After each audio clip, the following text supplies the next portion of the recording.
thank you so much, Rebecca, for joining us here at the BVCA Summit. This is obviously the highlight of the day.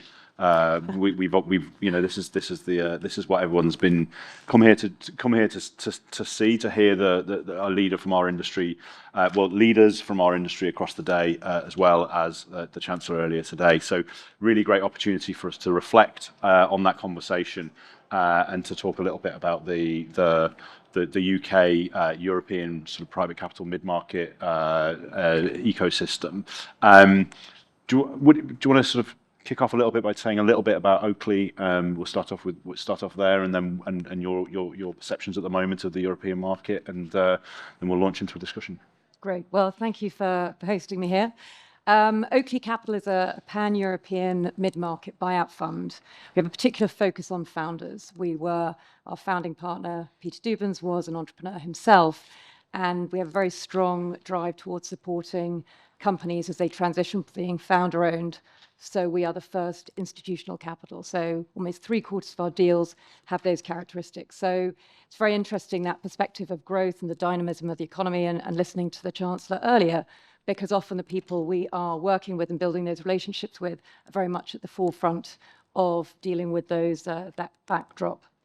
As we've looked at we're talking about this, the market backdrop in some of these earlier discussions, there's plenty of reasons to find it pretty challenging. It's been a tough few years. When you look back, we kind of had that very unexpected spike of activity post-COVID, huge amounts of deal activity, fundraising, and then a big indigestion afterwards. And we've been left with that mix of high interest rates and inflation and the dynamic of those two, and trying to get the confidence back into the deal-making ecosystem so that the flows, as we saw earlier from Hamilton Lane, need to come back into the system. So recently, I think the stats this year, deal-making was down 33% quarter on quarter globally, and there've been significant challenges in fundraising as the time to raise capital is pushed out, and just the availability seems a lot more scarce. Absolutely, but I mean, one area that we know has shown some strength, specifically, has been robust to some of that challenging area, has been the sort of mid-market, both across Europe. Is there any sense, I guess, what is it about that particular part of the market that's been driving a lot of that strength? Yeah, it has really been a kind of a sort of shining beacon in the market at the moment. It was one of the few areas where actually saw deal activity grow, and within that, actually the UK proportion of deal activity significantly outperformed. So there certainly are green shoots. And in my role at Oakley, I both sit on the fundraising side, so I speak to a lot of our investors globally, as well as the investment committee and portfolio review committee. So I see the nice lens of both the source of capital and then how we're actually deploying it. And one of the big shifts this year has been the interest from the US back into Europe. And for several years, it's been quite a battle, particularly if you're talking to the big US institutions, to convince them to come and look at European mid-market. They have exposure into global funds, and they've had a very deep and successful mid-market landscape in the US itself. And yet suddenly at the beginning of this year, you've seen that sort of music shift, and a great deal more interest as they recognize the appeals of the pan-European market. In some of those areas, the sort of low levels of private equity penetration compared to the relevant statistics in the US, where it's a very well-established market, and the opportunity to find really interesting pockets of growth, potentially subsectors that are not developed as they are in North America in areas of digitization. And so being able to spot those potentially exciting businesses that have the opportunity to scale and outperform. So both from the capital side, you're seeing that inflow, and then from the US GPs, you're also seeing them look to Europe for more deal activity. Obviously, the market in the US has been somewhat complicated by the tariffs and understanding the impact of that. So looking overseas to Europe has provided them with a new landscape of potential deal opportunities.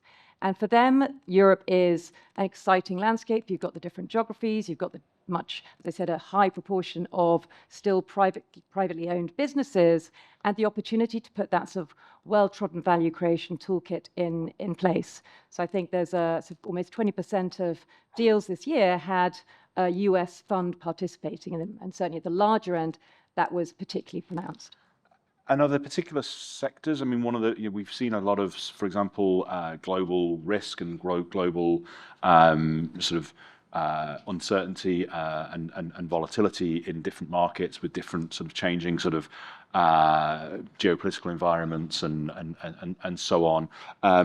Has that, and as well as obviously the sort of technology change, are those driving the sectors in which some of this investment is going? Is that putting a bit of a sectoral lens on it? Is that where a lot of the activity is taking place?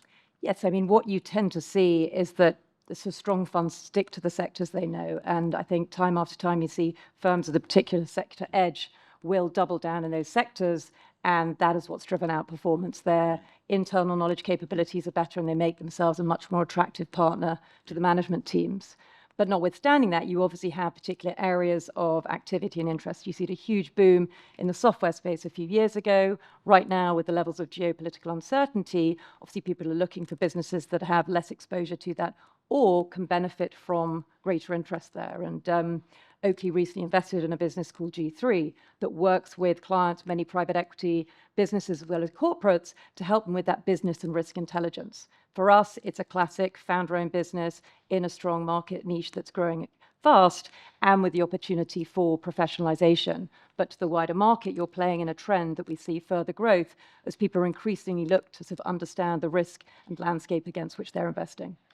And how at Oakley, how do you sort of think about this from given the the environment is a challenging one, as you said at the outset, that presumably puts a much bigger emphasis on the kind of value creation part of what our industry does, and the driving kind of real value within the businesses that you invest in.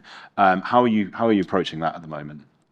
Well, I think private equities in industry has been very focused on value creation for a number of years now. I think in the early days, you saw relatively generous operating partners going in to support portfolio companies with implementing of 100-day plans. But over time, what we've noticed is there's much more of a nuanced approach, reflecting the particular investment strategy of a fund. So at Oakley, as I said, we're very much founder first. We're working as a first institutional investor.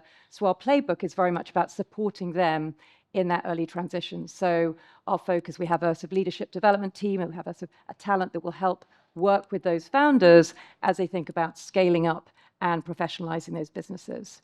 We also have a strong digital bias in our portfolio. We're looking at technology businesses, but also businesses with a high degree of digitization or potential for that. And one of the themes that obviously has been very much at the forefront is AI. And so we have a sort of specialist team that can work with those portfolio companies right from the outset of relatively basic, data intelligence and getting those management information systems through, all the way through to understanding the risks and opportunities that AI presents. And as we think about the portfolio companies we work with, they're very engaged in trying to understand and have expertise that can help them think, is this an area they can invest in, and how can they play on the upside? And when it works well, we can also then have the opportunity, when you have a collection of portfolio companies, of bringing those management teams together.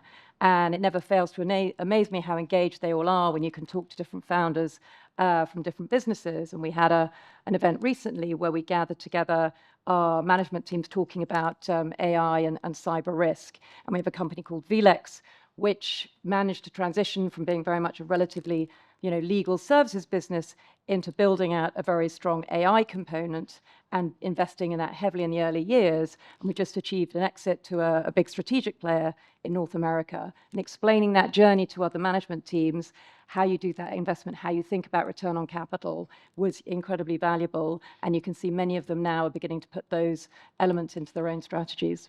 One of the things that, my team at the BVCA, obviously we lead on the sort of government engagement and communications, but Susie, who has been hosting here today on the private equity stage, leads the research team within that function. And one of the pieces of work that we've done over the last few months has been to look at the impact of private equity investment on productivity, and the productivity impact of a private equity acquisition on a particular business in a particular sector, and what drives that growth in productivity that we see around a sort of 1.1% delta in terms of productivity growth within private equity-backed firms compared to sort of other firms in those kind of sectors. And one of the key drivers of that, there's obviously internationalization, there's M&A, there's a business plan and so on. But one of the really big drivers is that tech adoption story and that adoption of cutting edge tech or even quite basic tech that some mid-sized UK businesses often are quite slow to adopt. How do we? One of the, we had the Chancellor here this morning, and we're always looking to try and sort of tell the story of the industry and talk about the value of the industry. But also, I think there's a role for us in the industry to sort of sort of show and tell to the wider economy what kind of drives growth and how we drive productivity. Because ultimately, private equity, you talk about low penetration. Private equity can't acquire the entire economy, so we need to learn those lessons for the wider to the essentially the companies across the economy can learn how to do some of that stuff and pick up those lessons. How would you sort of, I guess, explain and talk about that journey that you take those businesses on? And are there different types of businesses that find that journey harder than others? Yeah, and it depends on the profile of business. But I think you're absolutely right. Whether it's technology, I mean, it's the same with sustainability. I think the private equity industry has been very much at the forefront, often driven by underlying investor demand, of actually really thinking about both as a regulatory perspective, but also genuinely value creation and being very explicit about that. And I think the way we engage both as an industry at events like this, the BVCA's role with the government, I think, has been hugely valuable there. And also, obviously, many of our underlying investors are representing much bigger capital allocators and can also do it through that way. There's also a sense of the media and making sure the representation there is fair and looking for some of the positive success stories around some of the sort of industrial elements of portfolio management and that kind of toolkit that may not be as exciting as some of the headlines that you sometimes see, but actually grow to important to deliver that longer term growth. Fantastic. And one of the things that we all know can drive real improvements, sort of long-term sustainability of businesses, innovation, and so on, is actually the diversity agenda. Something that I know you are very focused on, something that you're very passionate about, and as chair of Level 20, it's something that you're sort of showing industry leadership on more widely. We've worked closely with Level 20 again on the sort of diversity data that we produce around the industry. There's been some progress in that area, albeit I think most people would accept it's slow and we need to step up. How do you see your role as chair of Level 20 working with across the industry to drive progress in that space? Well, I think we are thrilled with the progress made to date. You've seen some significant improvements, such as the number of senior women in roles has gone from 10 to 14%. Not a massive absolute number, but if you look at the growth, that's pretty impressive. And what we know, this is a long-term industry. It's an apprenticeship model. We can't expect to have overnight change where you're going to see huge step changes. But what we can do is put the fundamental building blocks in so that when you both attract women into the industry, you can then retain them and promote them through their careers.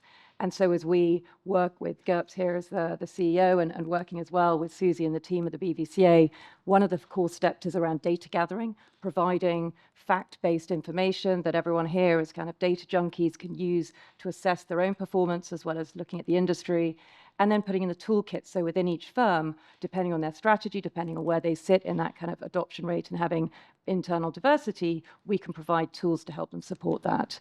And there's no silver bullet. It's about lots of small steps around providing transparency, around providing supportive frameworks for females, particularly as they go on and off parental leave, and recognizing the value of that at the sort of boardroom. But I think what is refreshing is the people who are engaged in this, it's not the HR teams, it's the executive committees of these firms. There is huge engagement from the over 1,000 different institutions that we have supporting us. We're very much at the top table. We've got the managing partners engaged, and that to me shows it's on their agenda and it's something that they see as a priority. And we were backstage with the Chancellor just before she spoke, talking about some of these issues and talking about the importance of the investing in women's code in the UK, and that's something that the Chancellor is personally very committed to and driving. I mean, without wanting to get into sort of more controversial topics, what's the importance you would place on kind of political leadership and the drive across the whole sort of financial services ecosystem in the UK, that is sort of something that's still being led from the front in the UK? Well, I think we're very privileged to have the first female chancellor. That's a great accolade. We've had many of that senior leadership team in government at the moment are females. That kind of role modeling is critically important so that you see females sitting at the boardroom, sitting in government, sitting in the senior levels. But absolutely, it needs to be underpinned by policy behind it, because the historical pattern of funding for some of these early stage businesses has obviously been very poor for females. So it's about putting those frameworks in place, but also having the authority to say, as you're sitting on a panel, that there's an equal balance of men and women, and you're getting that diversity around all the different environments where people expect to see that leadership. Fantastic. And obviously we're pleased that the organisations like the British Business Bank and so on are sub-resourcing kind of some of those early stage funds for early, for emerging managers in the women-led emerging managers, which is obviously really, really important as well. I guess to bring us to as we move towards the end of the session, I wanted to sort of, I guess, look to the future and sort of think about how where we see the outlook for the industry here in the UK. Do we think that essentially the UK's position as, I guess, Europe's leading hub for private capital can continue? Is this something that we should feel optimistic about? And what are the sort of trends you see going forward into the future? We talked a little bit about the robustness of the mid-market and the fundraising environment and so on. What does the next few years look like? Look, I think there is definitely signs of green shoots in different both qualitative and quantitative metrics. There is an industry where there's a huge amount of dry powder. There is capital waiting to be invested. There are businesses that have now been held, I think the average of 5 years now, about half of all portfolio companies have been held in portfolio for 5 years. So there is a market there that is able to transact. We need a little bit more stability because everyone is waiting for that opportunity to have a bit more predictability, whether it's about interest rates or whether about tariffs. These are all macro factors that cause concern at investment committees and will cause people to pull back. Feels like we're entering into a more stable outlook.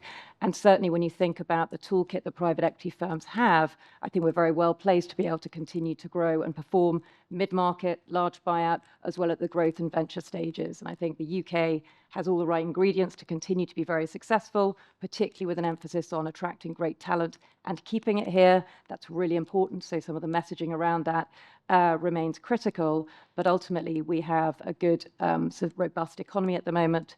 And it's about making sure that you get that sort of intuitive confidence, giving people the belief that this will happen, because ultimately it's all a question of confidence and having investment committees that feel have the right data and the right conviction to move forward. And do you think that there's a kind of, for the UK as a whole, or for Europe as a whole, the instability that we're seeing globally has obviously been a dampener on growth over the last few years. But I guess eventually, we can have a sort of an optimistic view, perhaps, that things must in the end sort of, we must start seeing some growth at some point. Is that the sort of position that most people would take? I think we've also become very accustomed to more volatile. If you think back, every year there's been a new kind of black swan event, from Brexit onwards. So I think people are relatively accustomed to that level of volatility. We look at very short-term indices on quarter this and that. Ultimately, this is an industry that has sustained performance through cycles over many decades now and has been able to demonstrate that performance. So I think what you need are firms with very clear strategies of value creation, focused on sectors where you've got that resilience, recurring revenues, whatever the attributes of the deals you're looking for are, and able to operate and mitigate risk when they're making those investment decisions. I think we all recognize global uncertainty, geopolitical events. Those are, the background in which we operate, and that's our job as both investment decision makers and capital allocators to make sure that you are investing in companies that have the tailwind and the opportunity to outperform when we can't predict exactly what market environment they'll be facing. Fantastic. Well, I hope that was an insightful and valuable discussion. I certainly learned a lot. I certainly think that the framing of the future is hopefully robust and optimistic. It's encouraging to hear positive signs in the mid-market in Europe. That's certainly what our data shows, and it's certainly what we're hearing around the summit. So I want to thank you very much for coming and engaging in this conversation. I hope it was valuable for people here, and thank you all for coming along.